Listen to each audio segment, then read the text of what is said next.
At para sa ating mga balita, Zelensky, inamin na hindi na kayang bawiin ang mga sinakop ng Russia sa kanila at mga malalakas na bansang Muslim nangakong pagtutulong-tulungan ang Israel. Pero bago natin umpisahan ang ating mga balita, mangyari po lamang na i-like ang video ito para sa patuloy na paghahatid natin ng ating mga updates mula sa loob at labas ng bansa. Malaking tulong po ang inyong like para sa aming mga content creator. Maraming salamat po mga kababayan.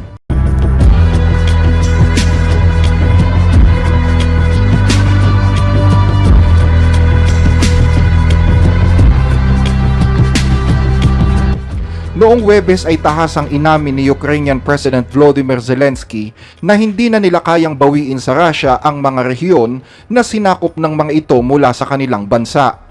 Bagaman sinasabi ng pamahalaan ng Ukraine na hindi nila kinikilala ang pamumuno ng Russia sa ilang bahagi ng kanilang bansa, inamin ni Zelensky na wala ng ibang paraan pa upang mapaalis ang puwersa ng Russia kundi ang diplomasya. Sinabi niya ito wala pang isang buwan matapos niyang magbigay ng katulad na pahayag sa Sky News, kung saan iminungkahi niya na magkaroon na lamang ng ceasefire na mayroong ilang mga kondisyon para lamang matapos ang gera. Sa isang interview na isinagawa ng pahayagang Le Parisien, direktang inamin ni Zelensky na walang lakas ang Ukraine para bawiin ang mga sinakop na ng Russia. We cannot give up our territories. The Ukrainian constitution forbids us to do so, but we do not have the strength to recover them. We can only count on diplomatic pressure from the international community to force Putin to sit down at the negotiating table.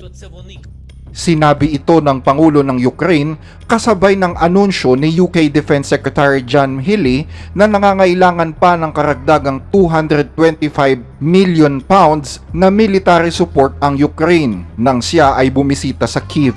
Ayon kay Healey, palalakasin anya nila ang kanilang international leadership sa Ukraine hanggang 2025 at palalawakin pa ang mga trainings na ibinibigay dito.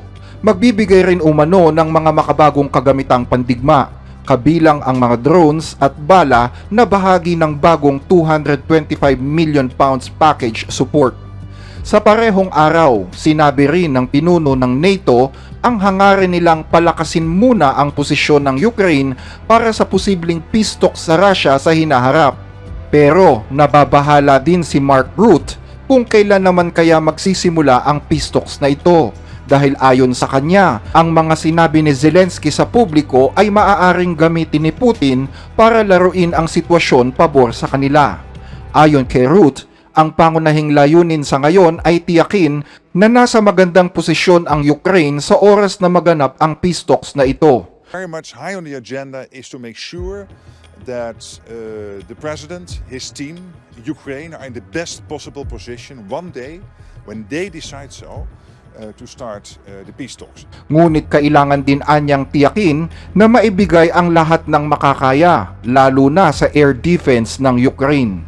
Samantala, sinabi naman ng Russia noong nakaraang linggo na magpapatuloy ang digmaan sa Ukraine hanggang sa makamit ang mga layunin ni Pangulong Vladimir Putin, maging ito ay sa diplomasya o sa mga aksyong militar.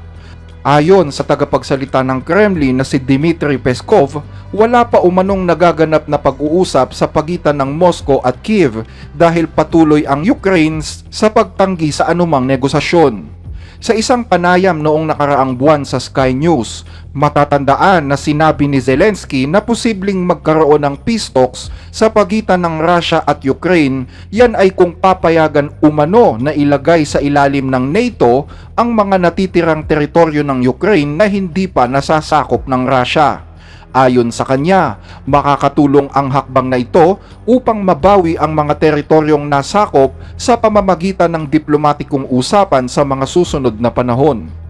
If we want to stop the hot stage of the war, we should take under NATO umbrella the territory of Ukraine that we have under our control. That's what we need to do fast. And then Ukraine can get back the other part of its territory diplomatically. Kaugnay ng pahayag na ito, mariin namang tinutulan ni Putin ang suhestyon ni Zelensky. Sa ibang balita, mga malalakas na bansang Muslim nagkasundo na pagtulong-tulungan ang Israel. Noong Huwebes, December 19, pinangunahan ni Egyptian President Abdel Fattah el-Sisi ang ika-11 summit ng Developing 8 Organization for Economic Cooperation or D8 sa Cairo, isang pagtitipon na dinaluhan ng mga pinuno ng mga bansang Iran, Turkey, Pakistan, Bangladesh, Indonesia, Malaysia at Nigeria.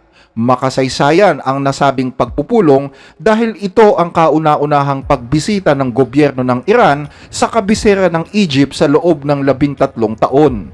Bahagi nito, ito rin ang unang pagpupulong sa pagitan ni Turkish President Recep Tayyip Erdogan at Iranian President Masoud Pezeshkian mula nang bumagsak ang Syria. Nagkaroon ng mahalagang papel ang Turkey sa Syria dahil sa pagsuporta nito sa mga extremist groups doon na naglungsad ng armadong kudeta noong isang buwan. At ang pagbagsak ng rehimen ni Assad ay nagresulta sa pagkaputol ng koneksyon ng Iran sa mga kaalyadong bansa na Lebanon at Gaza at naging dahilan upang masakop ng Israel ang umaabot sa 500 square kilometers na teritoryo ng Syria. Sa summit na ginanap noong Huwebes, nanawagan si Turkish President Recep Erdogan at Iranian President Masoud Pezeshkian sa Islamic community sa buong mundo na magkaisa upang labanan ang Israel sa mga krimen nito sa Gaza, Lebanon, Syria at Yemen. Ayon kay Pezeshkian, dapat anya na magkaisa ang mga bansang Islamiko at manindigan laban sa pananakop ng Zionistang rehimen. Nanawagan sila sa Israel na umalis na sa teritoryo ng Syria at ipahayag ang kanilang pagkadismaya sa pagsasawalang kibo ng buong mundo tungkol sa mga pag-atake ng Israel. Ayon naman kay Erdogan, nakikita daw nila ang hindi paggalang ng Israel sa teritoryo ng Syria, kabilang na ang iligal na paglalagay ng mga settlement sa Golan Heights. Bilang mga bansang Islamiko, kailangan daw nilang pangunahan ang mga hakbang na pwedeng gawin laban sa Israel. As Islamic countries, it is crucial that we take collective action to end trade with Israel and voice this stance on international platforms. Our initiative to halt arms sales has already garnered support from 52 members, including a permanent member of the UN Security Council, as well as 2 international organizations. We must encourage more nations, particularly D8 members, to join the intervention in the lawsuit filed by South Africa at the International Court of Justice, a case in which Turkey has also applied to intervene. In the short term, achieving a permanent ceasefire in Gaza is more critical than ever, and we must all contribute to this effort. Our long-term objective should be to initiate negotiations aimed at realizing two-state solution. Nangako naman ang mga miyembro ng summit na dadagdagan nila ang pressure sa Israel at susuportahan ang pagtatayo ng isang inklusibong gobyerno sa Damascus kung saan igagalang ang teritoryo ng Syria at hindi ito magiging banta sa mga karatig bansa nito sa Middle East o sa ibang mga bansa. Malinaw ang panawagan ni Pangulong Erdogan sa international community na suportahan ang muling pagtatayo ng bansang Syria at linisin ito sa anumang elemento ng terorismo. Ganon din ang paghinto ng pakikipagkalakalan sa Israel, pag-isolate sa kanila at pagkakaroon ng arms embargo sa kanila upang matigil na ang agresyon ng Israel. Pero sa kabila ng panawagan ni Erdogan na i-isolate ang Israel, patuloy namang hinahayaan ng kanyang gobyerno ang pag-export ng langis mula sa Azerbaijan patungong Israel sa pamamagitan ng Baku-Tbilisi-Ceyhan Pipeline or BTC, isang pipeline na dumadaan sa teritoryo mismo ng Turkey. Sinasabing inabot din ng ilang buwan ang Turkey bago nito na ipatupad ang trade ban sa Israel na inaprobahan noon pang Mayo. Dumalo din sa pagpupulong na ito si Palestinian Authority President Mahmoud Abbas kung saan nanawagan siya para sa ganap na pagtatatag ng Estado ng Palestina sa United Nations. Hanggang dito ang ating mga balita. Muli ay maraming salamat po sa inyong pakikinig.